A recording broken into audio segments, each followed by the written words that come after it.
May 1st, 2023.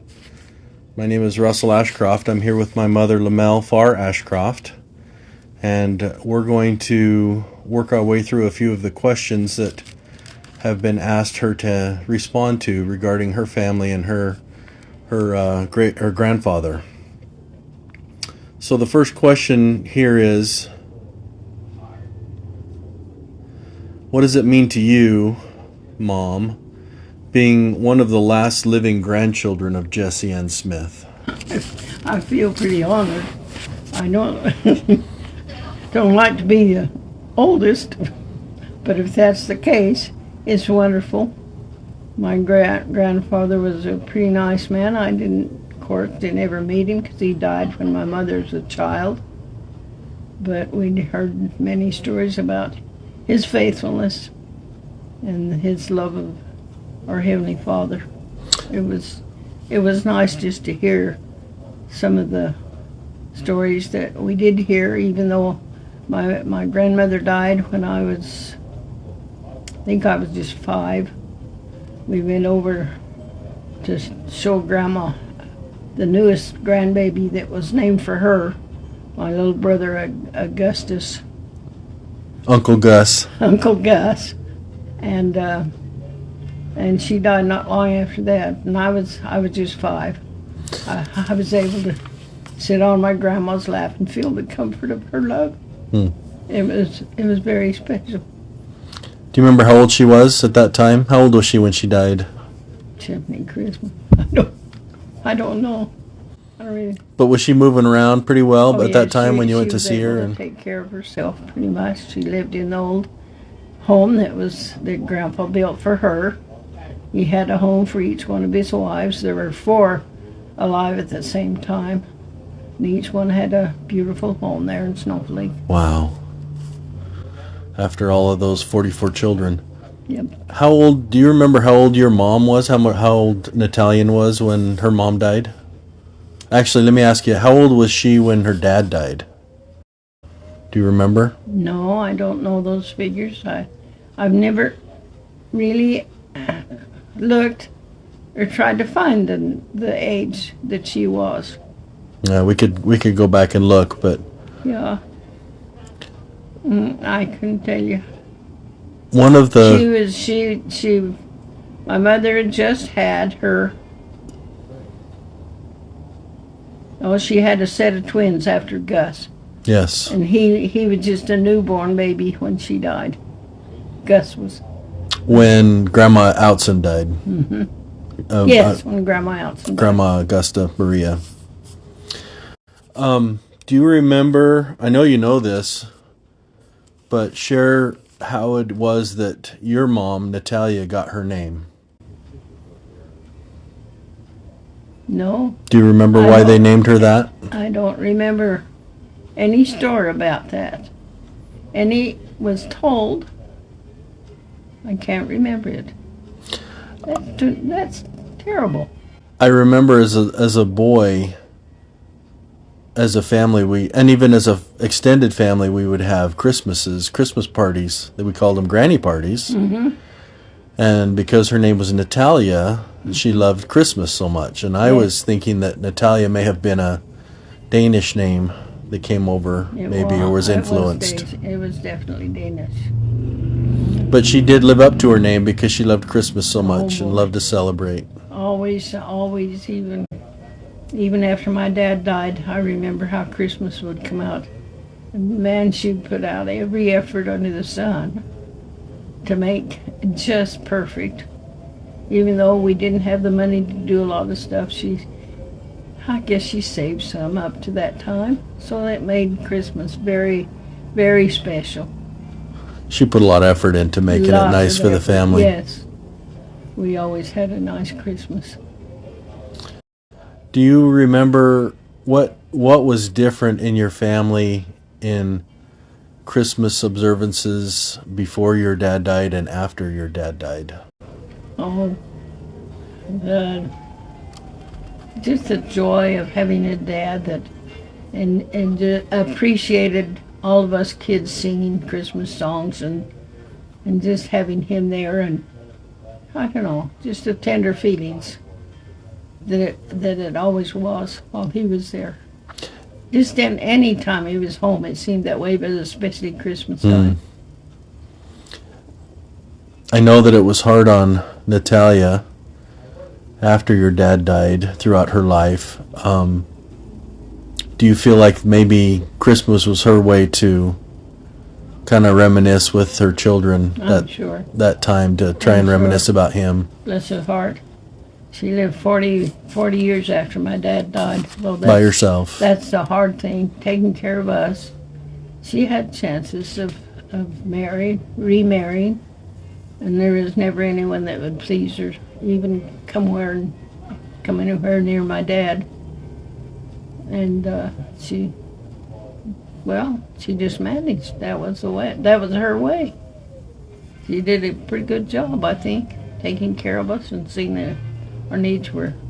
Sometimes they weren't very great, but they were enough to keep us. To keep you going. And keep us happy over the situation we were under. Do you remember any stories that your mom told you about either Jessie Ann or about her mother, Augusta? No, except just the tender feelings. She said Grandpa would come and spend a week at a time with each of the wives, the 4 wives. So every month, they'd have him for a month. Grandpa was with Grandma for a week at a time. And they're just sweet people, just tender. And Grandma living so long after she came to America and getting along with the language and everything.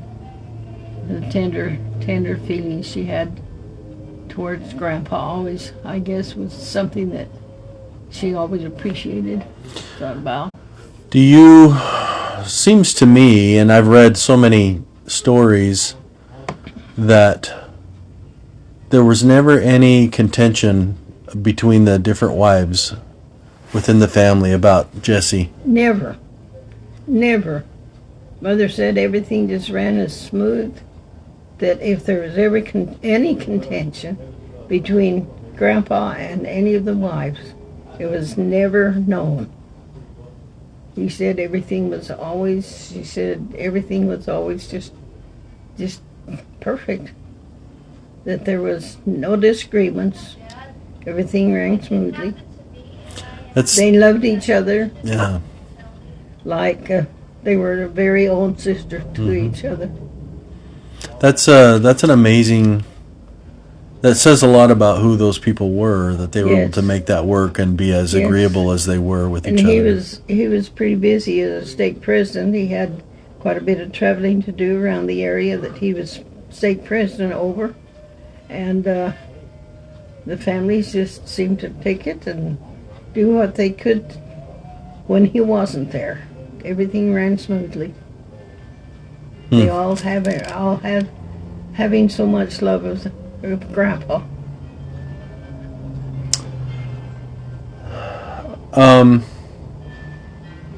Are there any other special remembrances about your mom and dad, specifically about growing up and maybe when your dad was alive or anything? What was your family life like when growing up? Dad knew somehow through his life and got quite an acquaintance with the Indians on the reservation in New Mexico from us, and he loved those people. And what else? I mean, my mind slipped. Seems like he was remembered and well revered by the Hispanic community there in St. John's as well. Very much. He got along well with them. If there was any problem, he'd go to them and iron it out. He had a good relationship with the Mexicans there in town. Seems like he was a very talented horseman. He loved, and on the 24th of June, his birthday, They always had a rodeo. Mother said I could never plan a party for for Dad because he was always at the rodeo, and they loved him for that because he was under he was under control of the whole works Hmm. for the rodeo. I didn't know that. Yeah, he loved that. He loved horses, and I guess he did a lot of rodeo and jumping and bucking and all sorts of things with horses that he had. Did I just had a thought to remember to ask you the living conditions that Natalia and David lived in right after they got married. That they lived in Hunt for a while. They lived in Hunt for quite a few months. I think I'm not sure if they lived past the time Genevieve was born, but I know they were in Hunt with Genevieve. Norman was born, but they always went to Snowflake when Moon was ready to have a baby. They always went back to Grandma's house to have the baby. To Snowflake. To Norman and Genevieve. Then they were in Eager when Dean was born. Oh, I didn't know that. I don't remember what they went to Eager for, but they were there for a short time, and that's where they were when Dean was born. Because they were just living in a tent out there in Hunt, weren't they? Once in a while, they got a house that I think just was right there by what was the store and the post office. So they lived there because they were attending the post office. Okay. And but they seemed so happy. They loved it until Dad just gave up when he could see that there wasn't enough moisture to grow anything. They raised cattle as well as having harvest of the food for the cattle. And seemed like the stories I've read, and just recently, I can't remember just where I've read it, of the joy they felt in their home there in Holbrook, and not enjoying it when Dad finally says, "Oh, I guess we just got to move to St. John's," and that's when they came up. Probably, just maybe, I don't know. It was sometime after Dean was a baby. I think I remember some pictures somewhere of Norman and Genevieve. Of course, Genevieve was just 18 months and 19 months old when she died. Yeah. But always the happy. Anything I've run across of their life in Hunt was always great. And they could always take off and go to Snowflake, where Grandma would go visit family. Open arms and feel comfortable with him. Did they, when they moved to St. John's, did they always live in that same house that you were a little girl in? They moved to St. John's in this little house. It was only a 2-room house that I knew of, and I don't know just where all us kids lived, because we were, let's see, I took, Lamar and I carried Sylvia over to that house because there was that many of us alive and living in that home, so we must have had some tent or something outside. That you were sleeping in or something? That the older boys were in. Okay. And it was just a front room and well, there had to be a kitchen in that house. But I know that something was arranged for them a little bit bigger, and then Grandma Farr realized that the house they had built, adobe home, over on the corner, for a big 4-room, and they even put the bathroom in, but it never did get in until after Dad was killed. Oh. Finally got a bathroom. But you had moved into the house before he yes. died. Grandma just said there's just not enough room in that little house. You've got to move. So she traded. And they made very nice for her, put in a bathroom and a kitchen and everything for her in that home. But she gave up her big 4-room house, adobe house for us. And it seemed sufficient. Of course, there was a garage there, and it seemed like that's where the boys kind of had their bedroom. But it was nice when they had a wooden floor. And Had some space and yes, not being in a comfort- tent. And that's where Mom always she was a bottler, hundreds of quarts of food, mostly fruit. Those boys would go out there, take their friends with them, sit on their beds and eat bottled peaches. And Mom would go out and find all these empty bottles and That they'd eaten? She says sometimes she'd have to go out there to find enough spoons to set the table because they'd take the spoons from the house, take the spoons from the house to the garage to eat the peaches. Probably didn't make her very happy. They were eating all the fruit she'd canned. Well, I guess she enjoyed it. She appreciated it. And they were always bringing friends. I remember my oldest brother bringing a friend that was same age. And they'd go out there, even when I was a pretty good-sized kid. They were still That was where all the friends went. Yeah, to go out there and eat Mom's good peaches, That's bottled funny. peaches. Where did she get those? Did they grow them in St. John's? No, there's a guy that would drive from somewhere here or somewhere in Utah, would bring us down and take him a week or two. He'd come with a whole pickup loaded with peaches, and we could get a bushel of peaches for $1. Oh, my goodness. Yeah, think of it now. Yeah. Yes.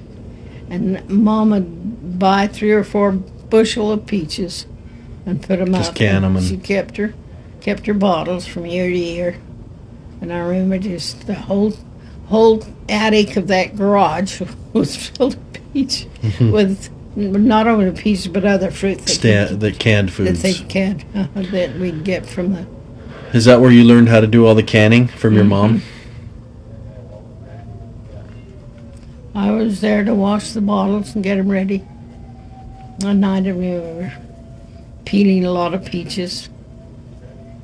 Anyway, that was a good. What should I say? Good skill to learn. It was, yes, a good skill for me to learn. I didn't ever feel bad about what I had to do. Whatever it was assigned my part, that was what I appreciated doing for my mom. And I used to go to the neighbors and help them too, or tend their kids while they did something. Mm-hmm. You spent a lot of time babysitting, both for your own family I did and a lot. In fact, quite a bit of my clothing is a young lady, 11, 12, 13, 14. I was a good babysitter for my cousin next door. She had 2 little girls, and her husband was a school teacher. Anyway, they needed a babysitter a lot, so I was handy to do that. And she made a lot of my clothes for me, which was also helpful. in payment to you in for payment watching kids. For what I did. That's a pretty good trade. Yeah, it's very nice for me. I wouldn't have much of anything to wear otherwise. Mom just didn't have that. She made a lot of our clothes too, which was nice. She'd find a bowl of material, bring it home, and Sylvia and I'd have clothes made alike.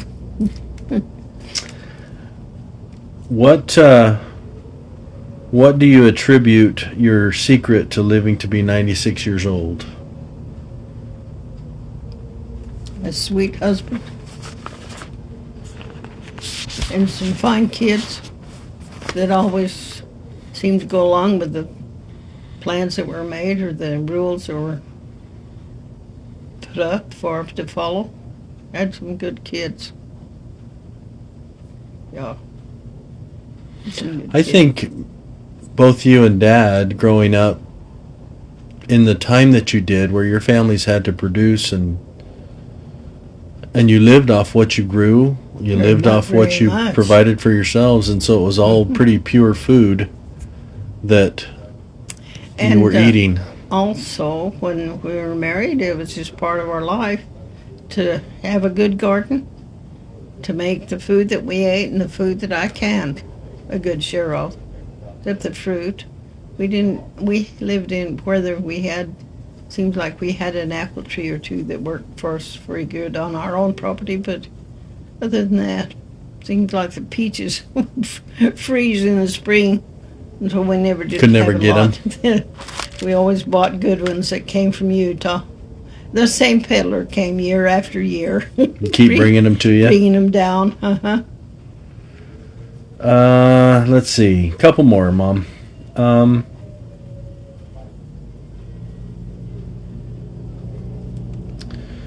Did you ever hear any stories from your mom about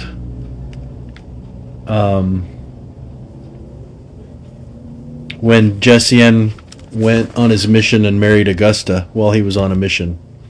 Did she share anything about that or talk about any experiences that No, Augusta shared with her? no, I don't remember ever hearing anything like that. My mom was always so proud of her dad and what he had done, going on a mission twice to Denmark, and of course finding her mother and bringing her back here to America. That was always a wonderful story. She seemed like she was a very pleasant, happy person. She was. I admire my mom because of that, because having 9 children, from 3 to 20, 21, I think Norman was almost 21, and not having a husband that could help support her. I think she did wonderfully well. It was amazing.